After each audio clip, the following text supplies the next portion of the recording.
श्री स्वामी समर्थ. स्वामी भक्तांनो, स्वामींचे असेच गोड आणि मनमोहक संदेश ऐकण्यासाठी आपल्या चॅनलला सबस्क्राईब करा आणि बाजूला असलेली घंटी दाबा आणि आपल्या व्हिडिओला एक लाईक करून कमेंटमध्ये श्री स्वामी समर्थ, जय जय स्वामी समर्थ असं नक्कीच लिहा. स्वामींच्या कृपेवर नितांत श्रद्धा ठेवणं म्हणजे अंधविश्वास नव्हे, तर तो स्वतःच्या आयुष्यावर असलेला विश्वास असतो.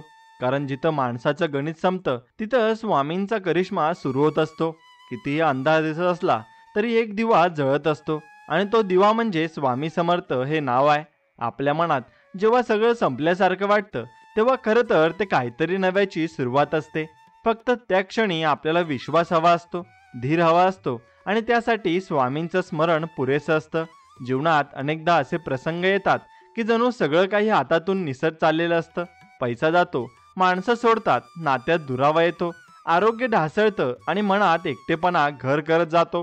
अशा वेळी आपण कुठं जातो, कुणाला सांगतो? हाक देतो त्या शक्तीला जिचं नाव आहे श्री स्वामी समर्थ. स्वामींचं स्मरण केवळ मंत्र नाही, ती एक अनुभूती आहे. स्वामी म्हणतात, बाळा भिवू नकोस, मी तुझ्या पाठीशी आहे. या एका वाक्यात इतकं मोठं सामर्थ्य आहे की लाखो भक्तांचे अश्रू थांबतात, थरथरणारे हात स्थिर होतात आणि कोसळलेला आत्मविश्वास पुन्हा सावरतो. स्वामी केवळ भक्तांच्या मागण्या पूर्ण करत नाहीत, ते त्यांच्या मनातलं दुःख सुद्धा घेतात. ज्या वेळेला माणूस स्वतःवरचा विश्वास गमावतो त्या क्षणी स्वामी त्याच्या जीवनात येतात. कधी एखाद्या शब्दाच्या रूपानं, कधी एखाद्या माणसाच्या रूपानं, तर कधी स्वप्नांच्या देखील. म्हणूनच म्हणतात, स्वामी येतात पण केव्हा आणि कसे हे ठरवत नाहीत, फक्त तुझ्या मनात किती जागा आहे हे पाहून येतात. स्वामी भक्तांचं आयुष्य असंच असतं. त्यांना समृद्धी मिळते पण ती पैशाची नसते, ती मनाची असते. कारण मनाची शांतता ही जगातील सगळ्यात मोठी संपत्ती आहे. आपल्याला हे लक्षात घ्यावं लागतं की प्रत्येक दिवशी सूर्य उगवतोच असं नसतं, कधी ढगांच्या आड असतो पण असतो. तसंच स्वामींचा आशीर्वाद सुद्धा सतत आपल्या पाठीशी असतो, फक्त कधी तो उघडपणे जाणवतो आणि कधी अनुभवांमधून कळतो. आपण संकटामध्ये असतो तेव्हा देव फार दूर वाटतो, पण खऱ्या भक्ताला तो आपल्या श्वासात सुद्धा जाणवतो. विश्वास ही अशी गोष्ट आहे की जी मनातून उगम पावते आणि अनुभवातून बळकट होते. कधी वाटतं किती दिवस झाले काही चांगलं घडतच नाही, काहीतरी शुभ बातमी हवी आहे, आणि तेव्हाच कुठून तरी एक शांत सूर कानावर येतो. आज तुझ्या घरात गोड बातमी येईल, फक्त 15 मिनिटं मन लावून हा संदेश ऐक. ही एक गोष्ट नाहीये, ही अनुभवाची हाक आहे, विश्वासाने भरलेला क्षण आहे आणि हेच क्षण आपल्या जीवनात बदल घडवतात. स्वामी समर्थांच्या चरणी जेव्हा आपण स्वतःला अर्पण करतो तेव्हा आपलं दुःख लहान होतं. कारण दुःख माणसाच्या अंगात नाही, ते मनात असतं आणि मन शांत केलं की दुःख आपोआप जातं. मन शांत कसं होईल? तर स्वामींचं स्मरण, त्यांच्या विचारांवर आचरण आणि त्यांच्या मार्गदर्शनावर विश्वास ठेवून. कधी एखादं प्रार्थनेचं वाक्य पुन्हा पुन्हा ऐकावं, जसं हे स्वामी तू आहेस ना माझ्यासोबत, आणि मग एक थंड वाऱ्याची झुळूक जाणवते, एक अदृश्य आधार वाटतो आणि मग समजतं होय आहे तो माझ्यासोबत. म्हणून संकट आली तरी घाबरू नका, कारण संकट ही एक परीक्षाच असते की तुमचं मन किती मजबूत आहे. आणि जर मन मजबूत करायचं असेल तर त्यासाठी स्वामींचा आधार हवा असतो.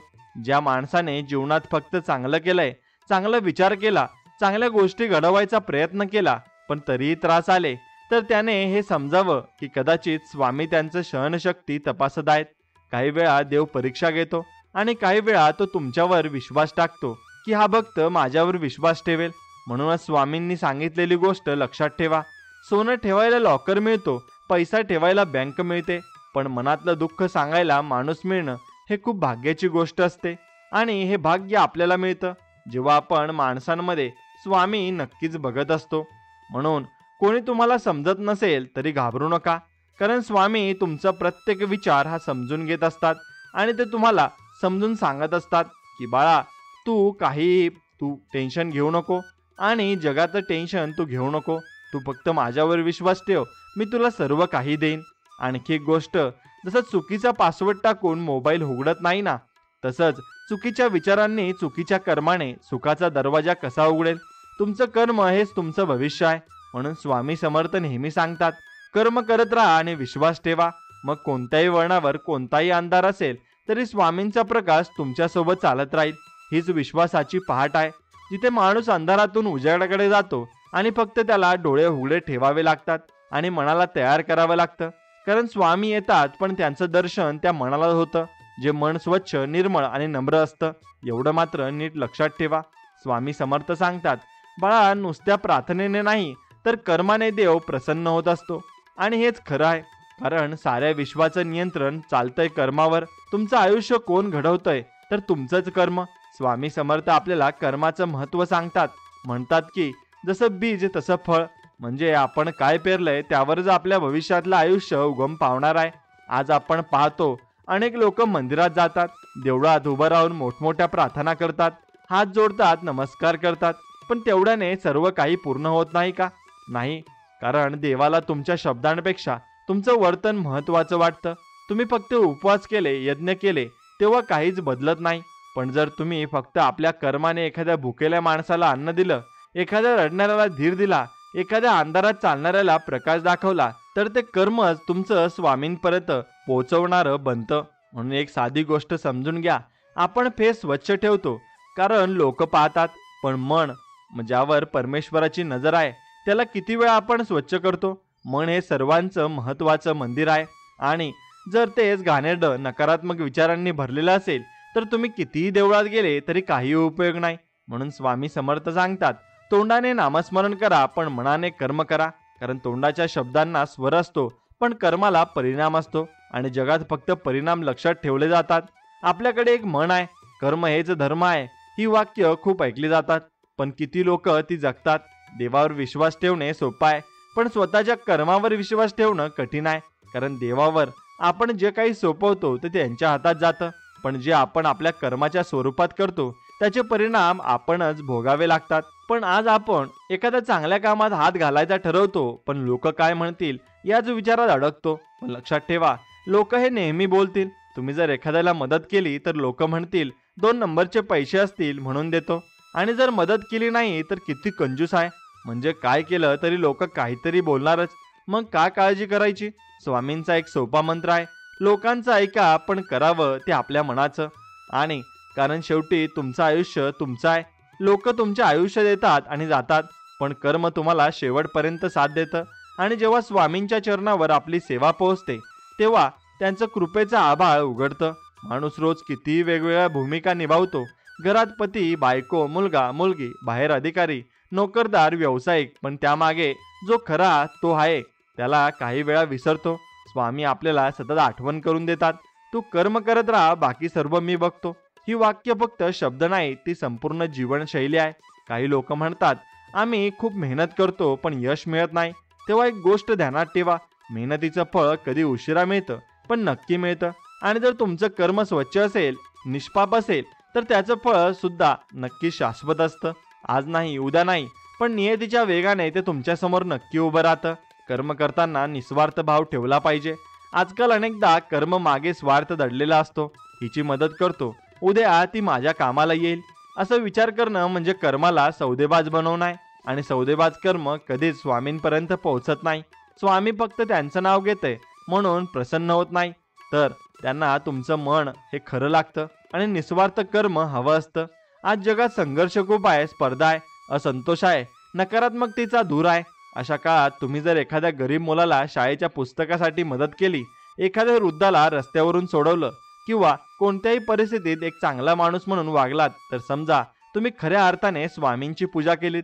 स्वामी समर्थांना तुम्ही प्रसन्न करायचे असेल ना, तर त्यांच्या भक्तांमध्ये माणुसकी जपून ठेवा. कारण स्वामी मंदिरात नाही, ते माणसांमध्ये आहेत.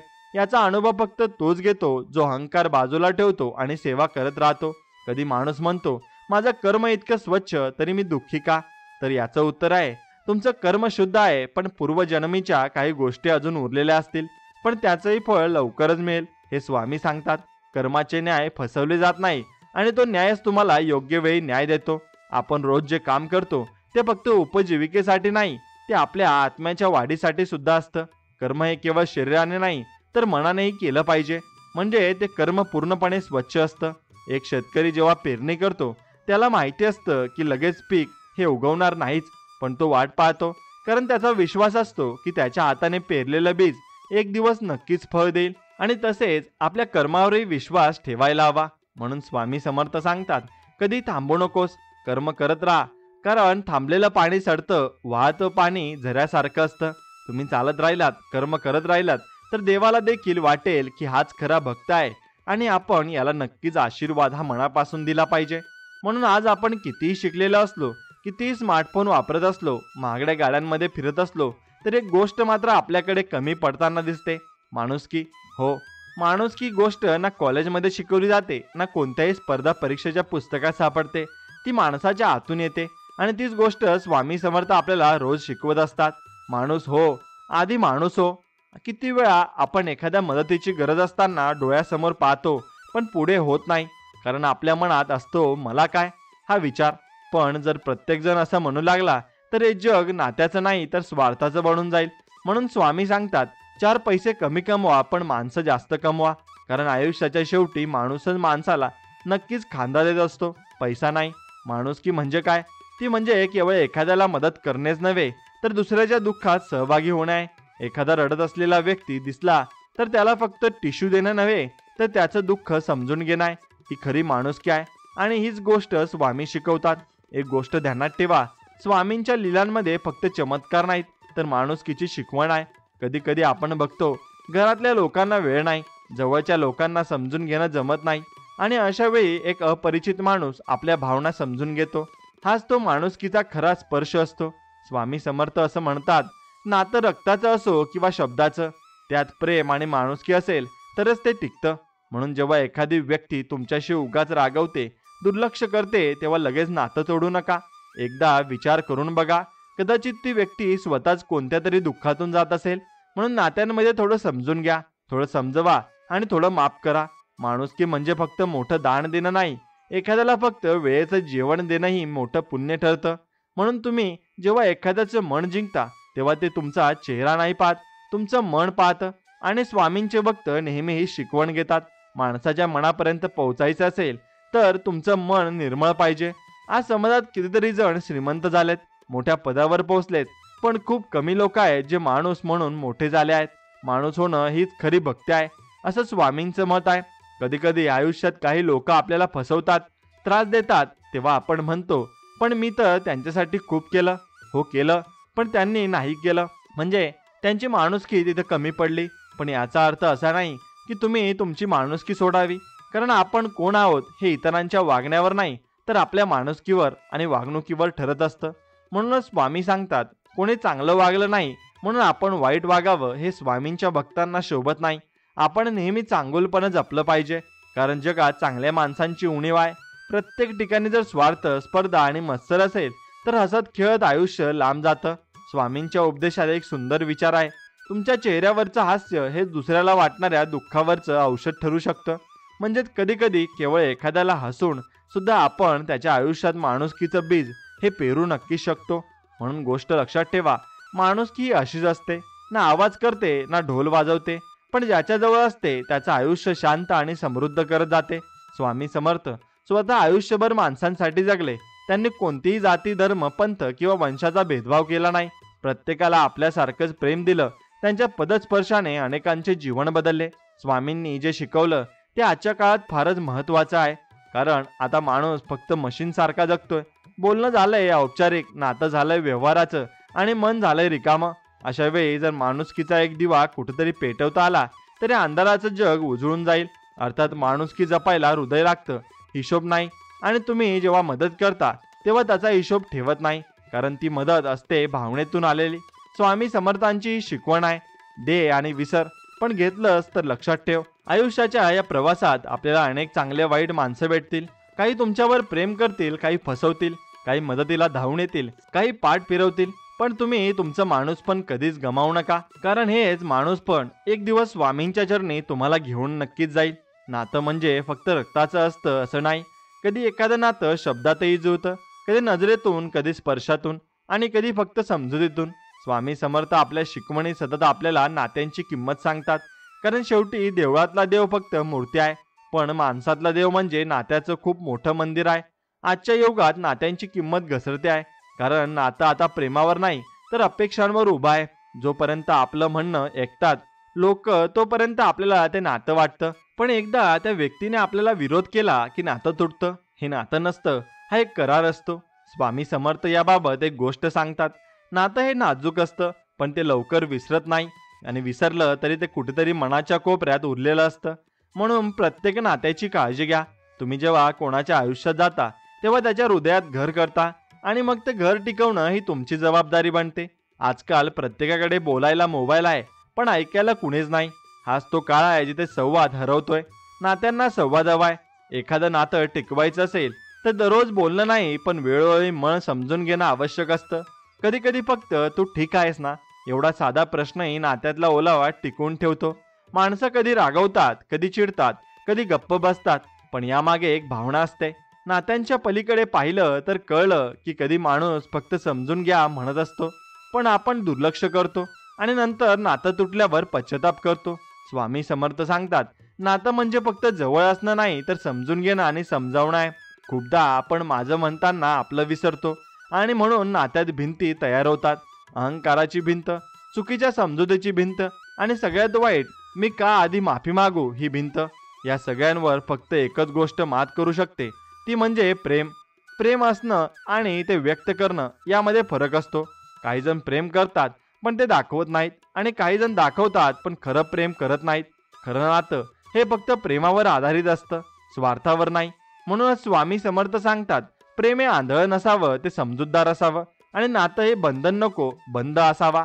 म्हणजेच जेव्हा नातं बंधन वाटू लागतं तेव्हा ते तुटतं, पण जेव्हा ते मनातल्या बंधाने गुंफलेलं असतं तेव्हा ते खूप सुंदर राहतं.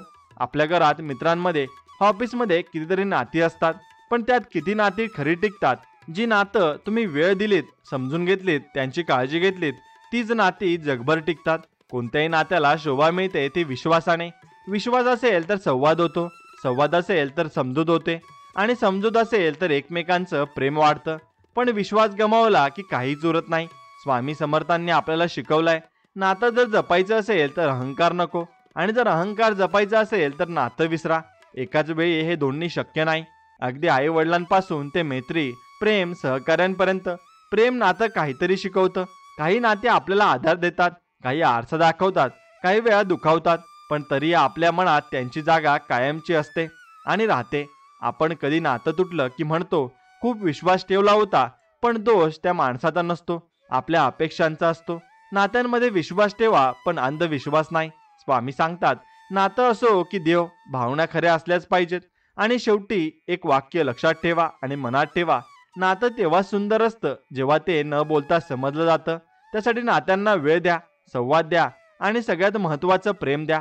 कारण स्वामींच्या नजरेतून जग पाहिलं तर सगळंच नातं होतं आणि प्रत्येक माणूस आपलाच वाटतो.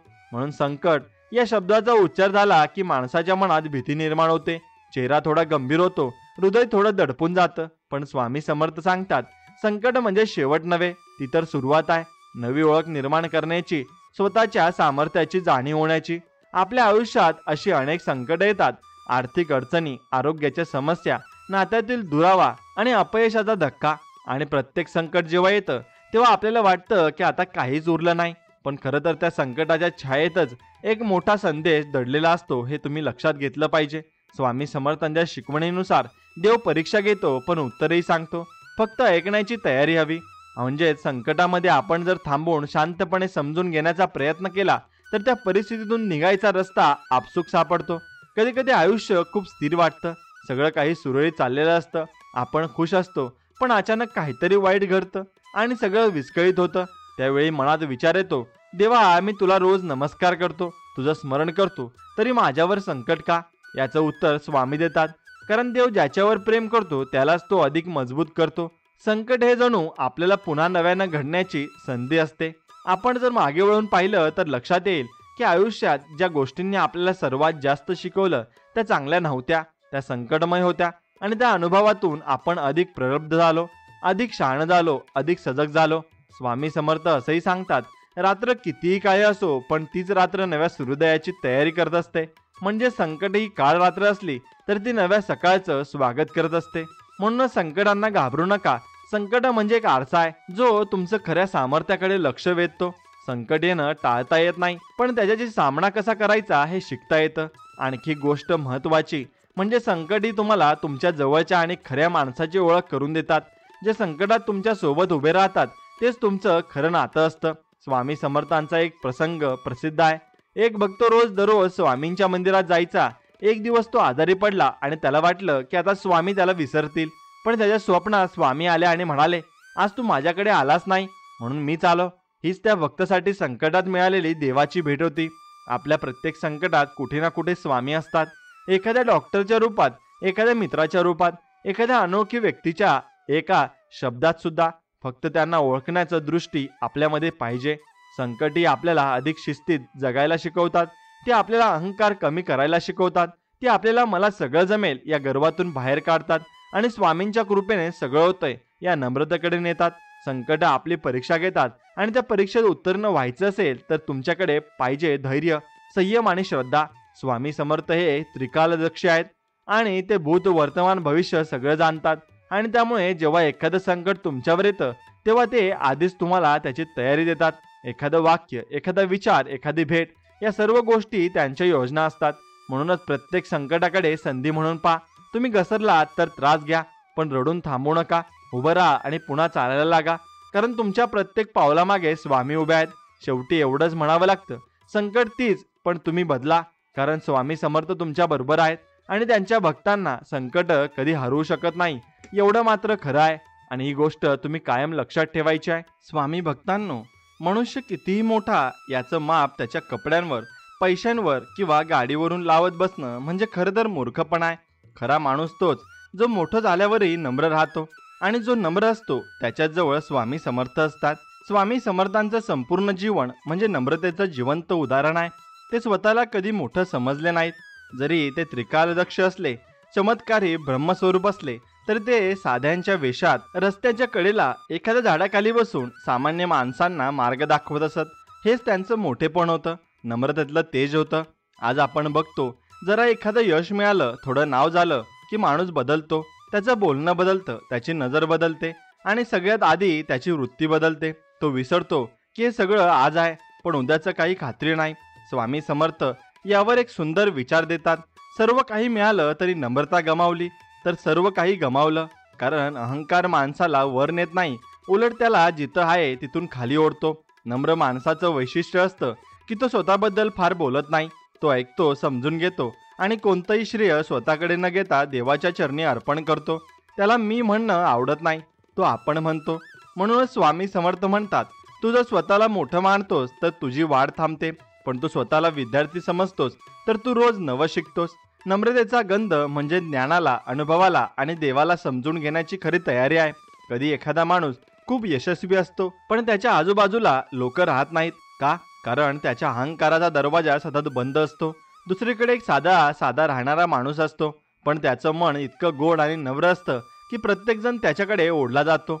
असंच एक स्वामींचं वाक्य आहे, अहंकाराने भरलेली कुंडी देवाच्या आशीर्वादाने भरत नाही. म्हणजे जर तुमचं मन, तुमचं अंतरंग अहंकाराने भरलेलं असेल तर त्यात देव कुठं बसणार? त्याला जागा तर द्या. नम्रतेचं सौंदर्य हे असतं की तुम्ही कुणावरही थोपवलेली नसते, ती आपोआप उमटते.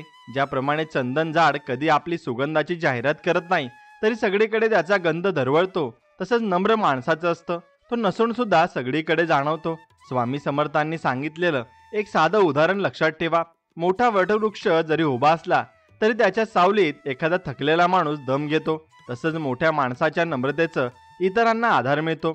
आणि आपण जरा विचार करून पहा, जेव्हा एखादी व्यक्ती आपल्यासमोर नम्रपणे बोलते, शांतपणे समजावते, आपल्या चुका क्षमते, तेव्हा त्या व्यक्तीबद्दल आपल्याला अपार आदर वाटतो ना.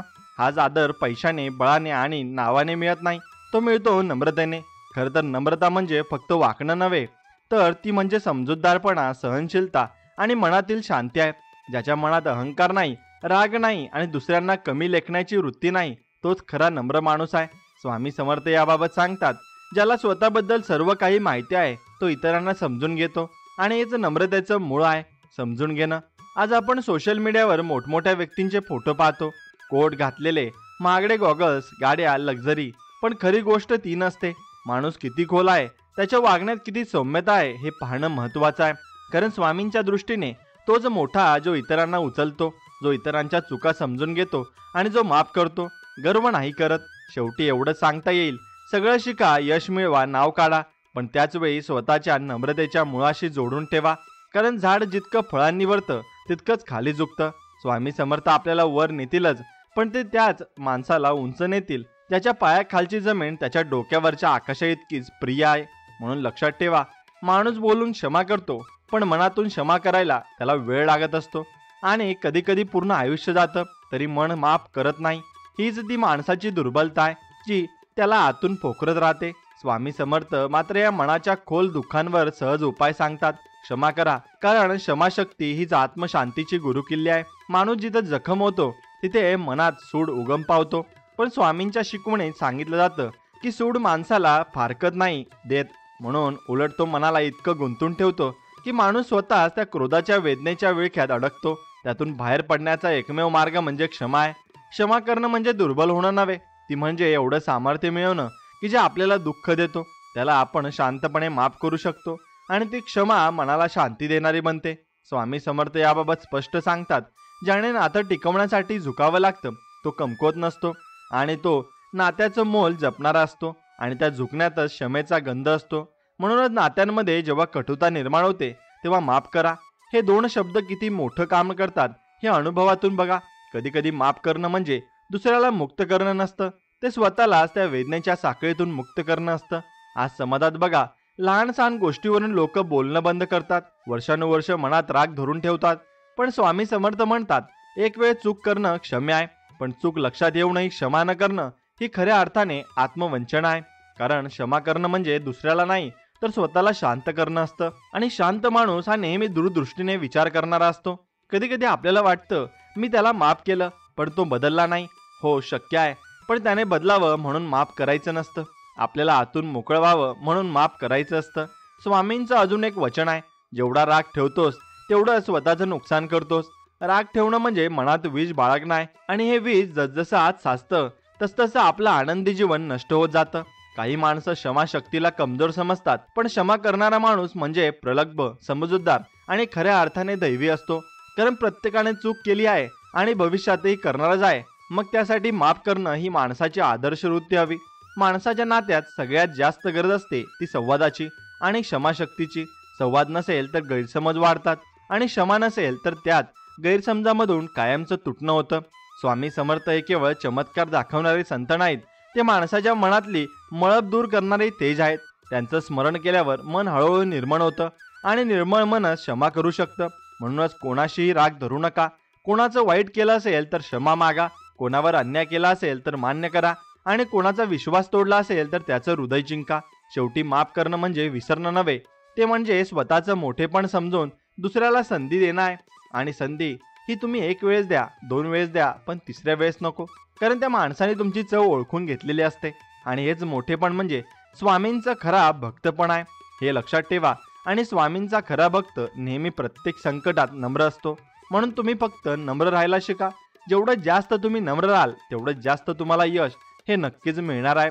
जग जिंकायचंय, आधी स्वतःला ओळखा. दुसऱ्याचं बोलणं ऐकून समाजाच्या मापदंडावर स्वतःचं आयुष्य मोजून आपण कधी समाधानी होणार नाही. स्वामी समर्थ याबद्दल खूप साध्या पण खोल अर्थात गोष्टी सांगतात. तू बाहेर शोधतोस, पण जे हवंय ते तुझ्या आतच आहे. आत्मज्ञान म्हणजे काय? आपण खरं कोण आहोत, आपल्याला खरंच काय हवंय आणि आपलं जगणं कुणासाठी आहे हे समजून घेणं म्हणजे आत्मज्ञान आहे. आणि हे समजणं म्हणजे समाधानाकडे एक मोठं पाऊल आहे. आज प्रत्येक माणूस धावत आहे, कुठे, का याची स्पष्टता नाही. कुणी पैसा मिळवायला धावतोय, कुणी नाव कमवायला, कुणी एखाद्याला इम्प्रेस करायला, कुणी फक्त एकाटीपणा वाटत असल्यामुळे इतरांमागे धावतो. पण शेवटी धावत धावत सगळे दमलेले, कारण आत रिकामं मन आहे. स्वामी समर्थ यासाठी सांगतात, जेवढं बाहेर धावशील तेवढा आत हरवशील. मनुष्य स्वतःबद्दल विचार करणं विसरतो, तो फक्त दुसऱ्यांचं अनुकरण करतो आणि मग जेव्हा मनासारखं होत नाही तेव्हा दुःख वाटतं. समाधानाचं मूळ असतं स्वतःची ओळख. जेव्हा तुम्ही समजता की माझं सुख माझ्या आत आहे, तेव्हा बाह्य गोष्टींचा परिणाम तुमच्यावर होत नाही. स्वामी समर्थांच्या भक्तांना हे आत्मज्ञान केवळ ग्रंथातून नाही, अनुभवातून मिळतं. कारण जेव्हा तुम्ही आयुष्यात अडचणीत असता आणि त्यावेळी एखादा विचार, एखादा शब्द तुमच्या मनाला हलवतो, तो क्षण आत्मज्ञान देऊन जातो. आणखी एक गोष्ट लक्षात घ्या, आत्मज्ञान हे सुरळीत कृतीतून मिळतं.